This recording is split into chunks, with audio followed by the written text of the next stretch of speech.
آج ہم دیکھتے ہیں کہ مسلمان ہمیں بڑی کثیر تعداد میں پوری دنیا کے اندر نظر آتے ہیں، مگر اس کے باوجود بین الاقوامی سطح پر متاثر کرنے والی پالیسیوں میں مسلمانوں کا اثر و رسوخ نظر نہ آنے کے برابر ہے۔ حد تو یہ ہے کہ جہاں مسلمانوں کی اکثریت ہے، حکومت مسلمانوں کی ہے، بادشاہ وقت حکمران وقت مسلمان ہے، وہ ممالک بھی اندرونی معاملات میں آزادی کے ساتھ فیصلے نہیں کر پاتے، خارجہ پالیسی آزاد طور پر مرتب نہیں کر پاتے۔ کہیں پر اگر کوئی ایسا کرنے کی کوشش کرے، اقتصادی پابندی عائد کر دی جاتی ہے، کہیں پر کسی نہ کسی بہانے سے جنگ چھیڑ دی جاتی ہے، اور حالت یہ ہے کہ مسلمان، ہر مسلم حکمران اور ہر مسلمانوں کا ملک وہ اپنے آپ کو بچانے کی فکر میں لگا ہوا ہے، اور اسلام کے اس سبق کو ہم بھول چکے ہیں کہ جہاں اسلام نے ہمیں ایک قبیلہ، ایک کنبہ، بلکہ ایک فرد، ایک آدمی قرار دیا تھا۔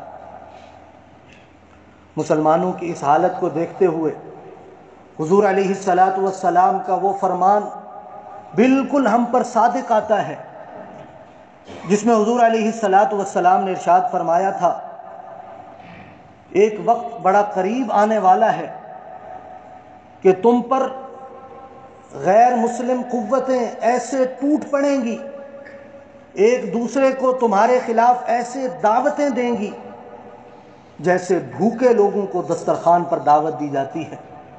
صحابہ کرام رضوان اللہ علیہم اجمعین نے عرض کیا، یا رسول اللہ صلی اللہ علیہ وسلم، کیا وجہ ہوگی کہ اس وقت ہماری تعداد کم ہوگی؟ حضور علیہ السلام نے ارشاد فرمایا، تمہاری تعداد تو بہت زیادہ ہوگی، لیکن ان کی حیثیت سیلاب کے جھاگ اور کوڑے کرکٹ جیسی ہوگی، اور تمہارے رعب کو اللہ رب العزت تمہارے دشمنوں سے نکال دیں گے، اور تمہارے دلوں میں اللہ رب العزت وہن ڈال دیں گے۔ صحابہ کرام رضوان اللہ علیہم اجمعین نے عرض کیا، یا رسول اللہ صلی اللہ علیہ وسلم مل وہن، یہ وہن کیا ہے؟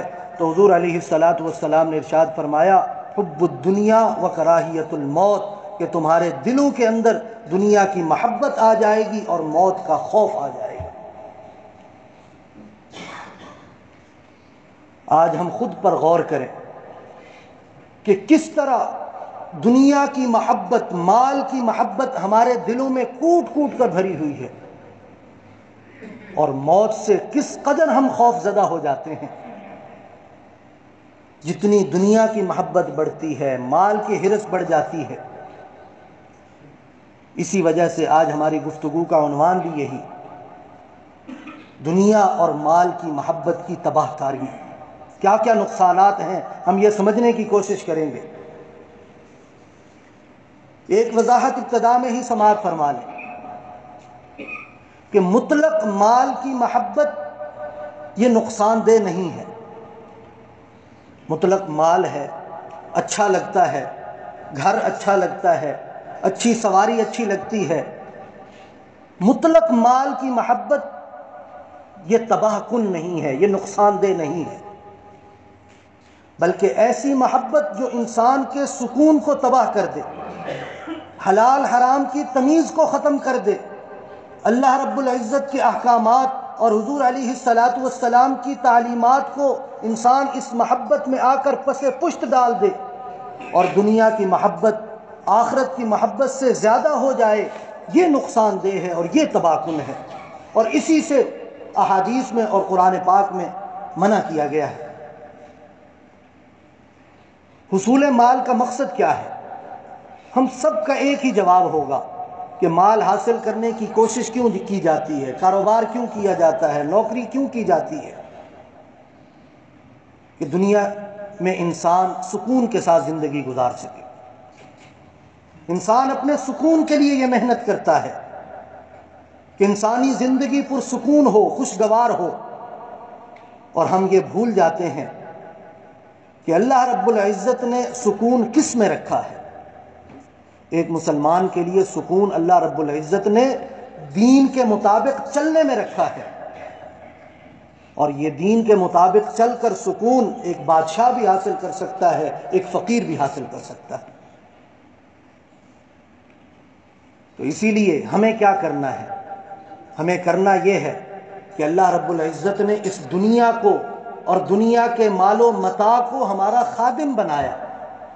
جب تک یہ خادم رہیں گے معاملہ ٹھیک رہے گا، جب یہ مخدوم بن جائیں گے، ہم خادم بن جائیں گے، ہم دنیا کی محبت میں اور اس کی خدمت میں لگ جائیں گے، پھر معاملہ خراب ہونا شروع ہو جائے گا۔ تو اسی لیے اصل کام یہ ہے کہ اپنے اخلاق باطنہ کی ہم اصلاح کریں، اور یہ بات سمجھیں کہ ہماری کامیابی دین کے مطابق چلنے میں ہے۔ دنیاوی کامیابی بھی، اخروی کامیابی بھی اللہ رب العزت کی تابع فرمانی میں ہے۔ زندگی کا راحت اور سکون اسی کے اندر ہے۔ ایک لفظ ہم عام سنتے ہیں، زہد۔ حب مال اور حب دنیا سے بچاؤ کے لیے اس زہد والی کیفیت کو اپنے اندر پیدا کرنا ہوگا۔ ہم سنتے ہیں فلاں آدمی بڑا زاہد تھا، عابد تھا۔ تو یہ زاہد اور زہد والی صفت ہے کیا؟ زہد کا معنی ہوتا ہے دنیا سے بے رغبتی، دنیا کی محبت سے دل کا خالی ہونا، دل میں دنیا کی محبت اس قدر پیوست نہ ہو کہ اس کے علاوہ کسی اور کی طرف دھیان ہی نہ جائے، یہ زہد کہلاتا ہے۔ ہر مسلمان کے لیے ضروری ہے کہ اس کے دل کے اندر یہ عمدہ اخلاق میں سے زہد بھی پیدا ہو، دنیا سے بے رغبتی، آخرت سے محبت ہمارے دلوں کے اندر پیدا ہو جائے۔ اور یہ کیوں ضروری ہے؟ اس وجہ سے ضروری ہے کہ اگر دنیا اور مال کی محبت ہمارے دلوں میں سمائی ہوئی ہوگی تو پھر صحیح معنوں میں اللہ رب العزت کی محبت ہمارے دلوں کے اندر نہیں آ سکتی، اور جب اللہ رب العزت کی محبت سے ہمارے دل خالی ہوں گے تو یہ محبت غلط رخ پر چلے گی۔ اسی کو حضور علیہ السلام نے بیان فرمایا، سمندر کو کوزے میں بند کرتے ہوئے فرمایا، حب الدنیا رأس کل خطیئہ، کہ تمام برائیوں کی جڑ یہ دنیا کی محبت ہے۔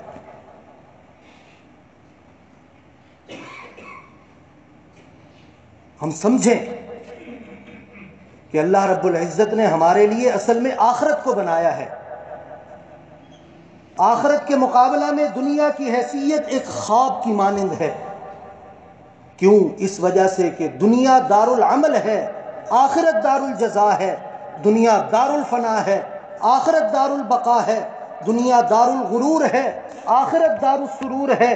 دنیا مٹی اور گارے کا گھر اور فنا ہو جانے والا گھر ہے، آخرت یاقوت اور مرجان، ہیرے جواہرات اور سونے چاندی کا گھر ہے، ہمیشہ رہنے والا گھر ہے۔ اسی لیے جب انسان رخصت ہو رہا ہوتا ہے، اللہ رب العزت اس کی منظر کشی فرماتے ہیں کہ جب انسان کی اس دنیا سے رخصتی ہوتی ہے تو اس کی کیا کیفیت ہوتی ہے؟ فرمایا کأنہم یوم یرونہا لم یلبسوا الا عشیۃ او ضحاہا۔ جب وہ آخرت کے اپنے ٹھکانے کو دیکھتا ہے تو اس وقت انسان کے دل کے اندر کیا چل رہا ہوتا ہے کہ دنیا کے اندر میرا رہنا کتنا تھا۔ اللہ رب العزت یہ نہیں فرماتے کہ وہ یہ کہتا ہے 24 گھنٹے رہا یا ایک دن یا ایک رات رہا، بلکہ فرمایا کأنہم یوم یرونہا لم یلبسوا الا عشیۃ او ضحاہا، کہ میں دنیا کے اندر تو ایک شام کا وقت یا ایک صبح کا وقت رہا۔ یہ حیثیت ہے، یہ حیثیت ہے آخرت کے مقابلہ میں دنیا کی۔ حضور علیہ السلام نے مثال دے کر سمجھایا، کوئی سمندر کے کنارے پر ہو اور اپنی انگلی کو سمندر کے اندر ڈالے اور پھر نکالے تو اس کی انگلی پر کتنا پانی لگا ہوگا۔ صحابہ کرام رضوان اللہ علیہم اجمعین نے عرض کیا، یا رسول اللہ صلی اللہ علیہ وسلم ایک آدھ قطرہ ہی لگا ہوگا۔ حضور علیہ السلام نے ارشاد فرمایا، آخرت کے مقابلہ میں دنیا کی اتنی حیثیت بھی نہیں۔ اب پھر ذہنوں میں سوال آتا ہے کہ دنیا کے بغیر تو گزارا بھی نہیں ہے، کیونکہ انسان جب دنیا کے اندر رہتا ہے، بھوک لگتی ہے اس کے لیے کھانا درکار ہے، پیاس لگتی ہے اس کے لیے پانی درکار ہے، اپنا اور بیوی بچوں کا سر چھپانے کے لیے گھر درکار ہے، کچھ چھت درکار ہے، جس کے لیے معاش کی فکر بھی کرنی ہوگی۔ تو میرے بھائی اصل کام یہ ہے جو انبیاء کی تعلیمات بھی ہیں کہ انسان دنیا کے اندر تو رہے لیکن دنیا دل کے اندر جگہ نہ بنا پائے۔ یہی اصل امتحان ہے، اسی لیے تو مال کو فتنہ کہا گیا، آزمائش کہا گیا۔ آزمائش ہے ہی یہ کہ انسان مال کی محبت میں اس قدر گرفتار نہ ہو جائے کہ اپنی ہمیشہ والی زندگی کو، اللہ رب العزت کی یاد کو بھلا بیٹھے۔ کسی نے کیا خوب منظر کشی کی، دنیا میں ہوں دنیا کا طلبگار نہیں ہوں، دنیا میں ہوں دنیا کا طلبگار نہیں ہوں، بازار سے گزرا ہوں خریدار نہیں ہوں۔ دنیا کی محنت ایک کافر بھی کرتا ہے، ایک مسلمان بھی کرتا ہے، بظاہر محنت برابر نظر آتی ہے، وہ بھی تجارت کر رہا ہے یہ بھی تجارت کر رہا ہے، لیکن مقصد میں بڑا فرق ہے۔ ایک کافر کی محنت کا مقصد طلب دنیا ہے، بس اس سے آگے کچھ نہیں، اور ایک مومن کی محنت کا اصل مدار ہر کام میں، چاہے وہ دینی کام ہے یا دنیاوی کام ہے، ہر کام میں اس کا اصل مقصود اللہ رب العزت کی رضا ہے۔ جہاں پر یہ مقصد متاثر ہو، انسان اگر بڑی سے بڑی قربانی دینے کے لیے بھی تیار ہو جائے، یہ حقیقی معنوں میں مؤمن ہے، چاہے بہت بڑا تاجر کیوں نہ ہو۔ تو یہ ہے اصل مقصد، یہ ہے قرآن و سنت کی تعلیمات۔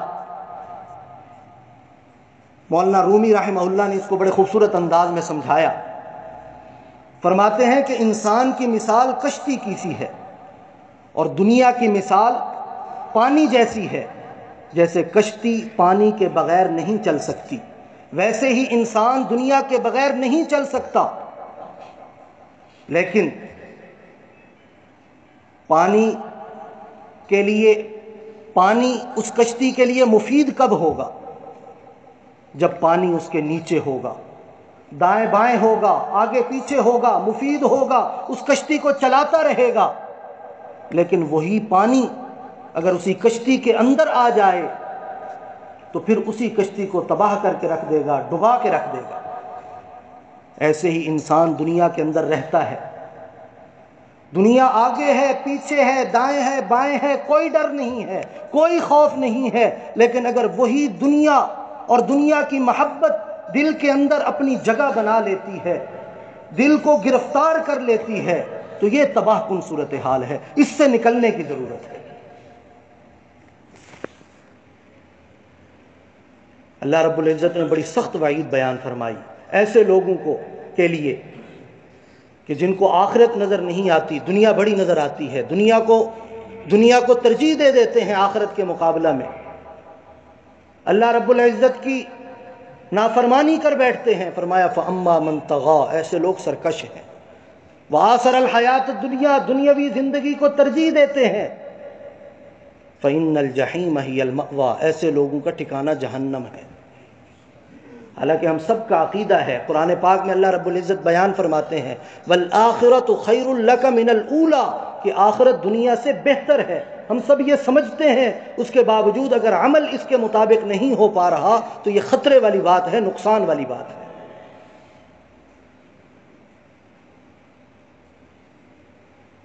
قرآن و سنت میں بڑی مذمت، حضرت عائشہ صدیقہ رضی اللہ عنہا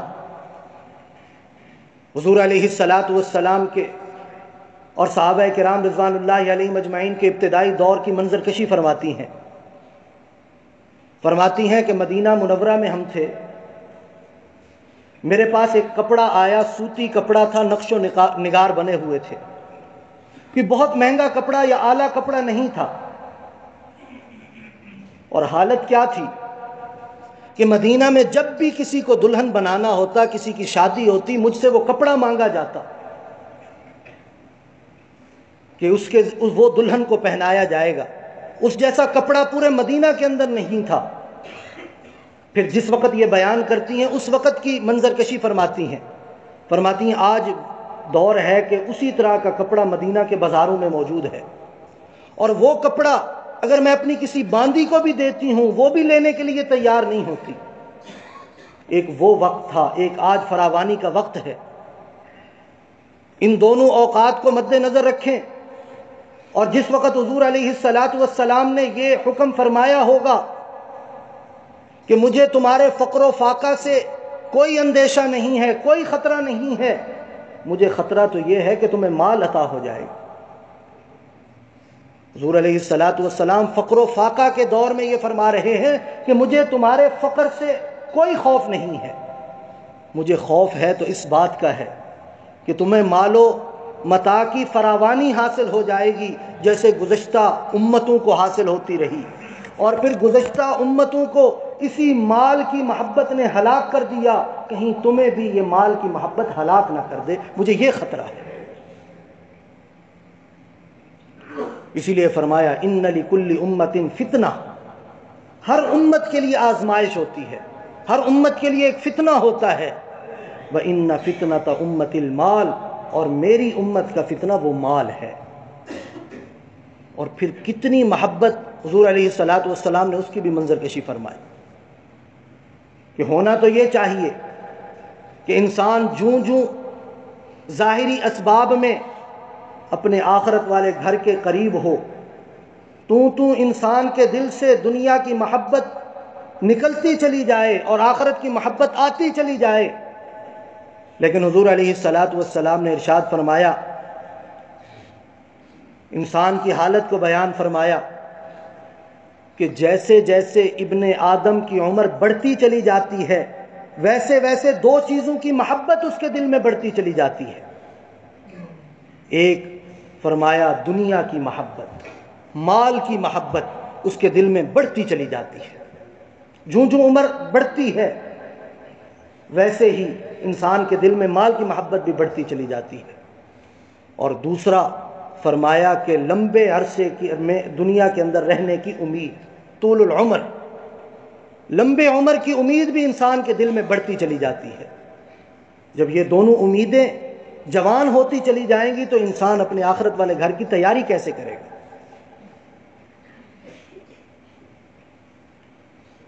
یہ عام قاعدہ ہے، اللہ رب العزت کا جس پر فضل و کرم ہو وہ اس سے محفوظ ہے۔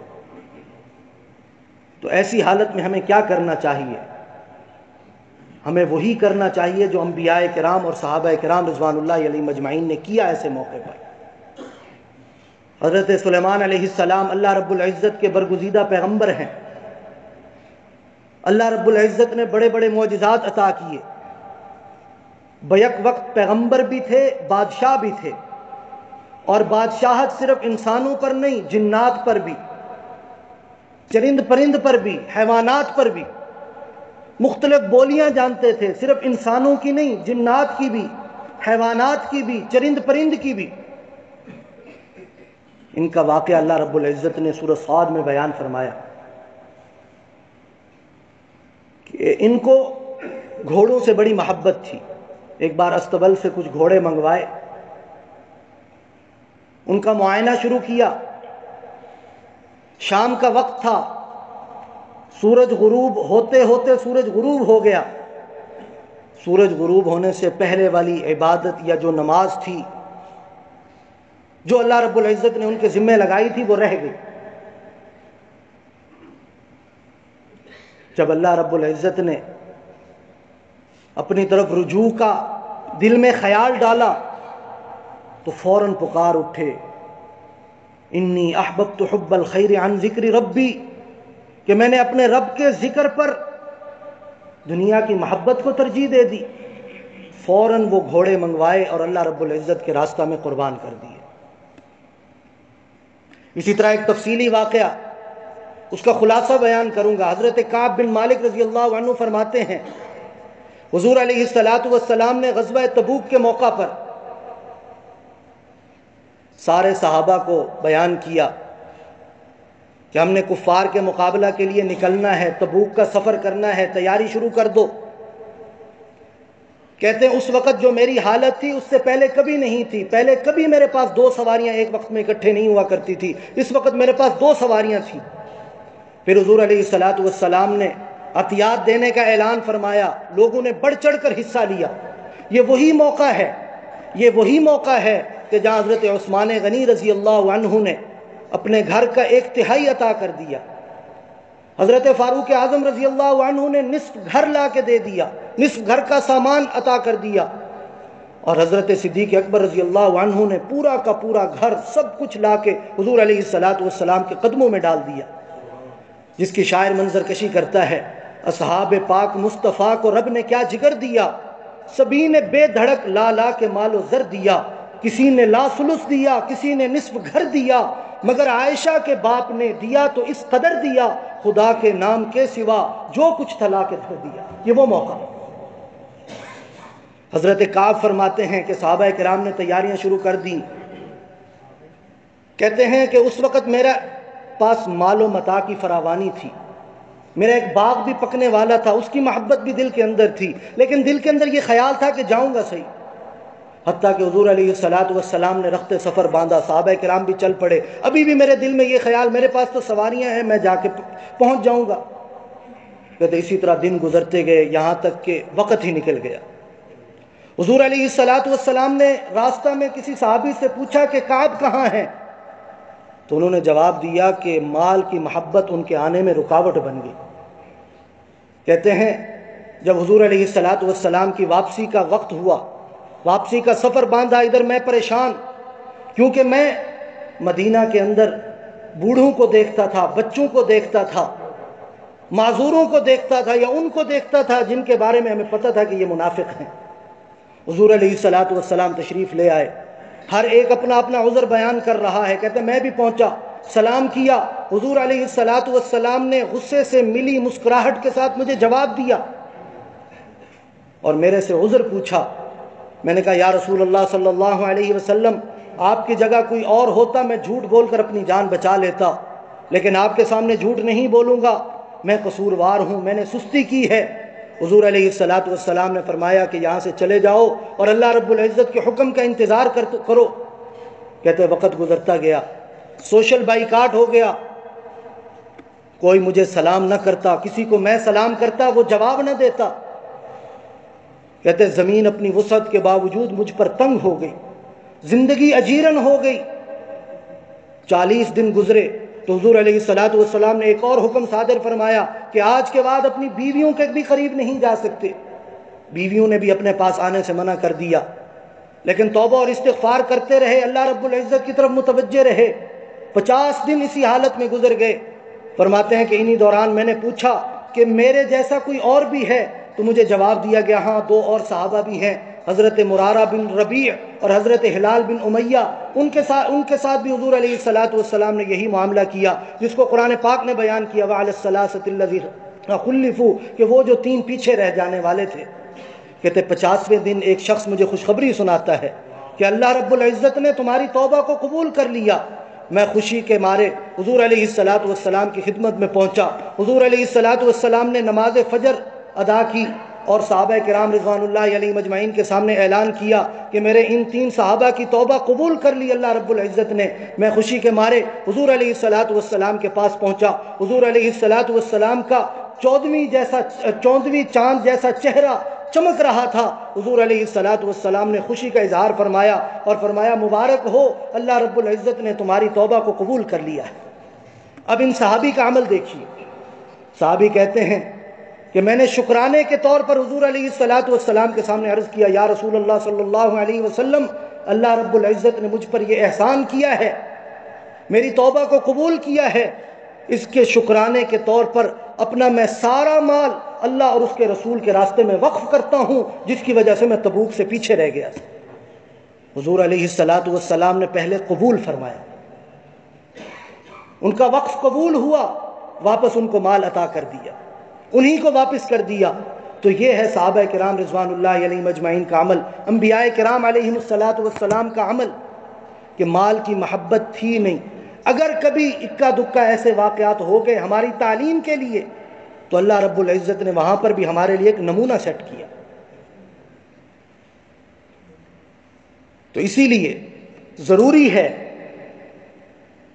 کہ ہمارے دلوں کے اندر مال کی محبت اس قدر سرایت نہ کر جائے کہ ہم اپنے ہمیشہ والے گھر کو بھول جائیں. مال کی حرص ہمارے دلوں کے اندر نہ آئے.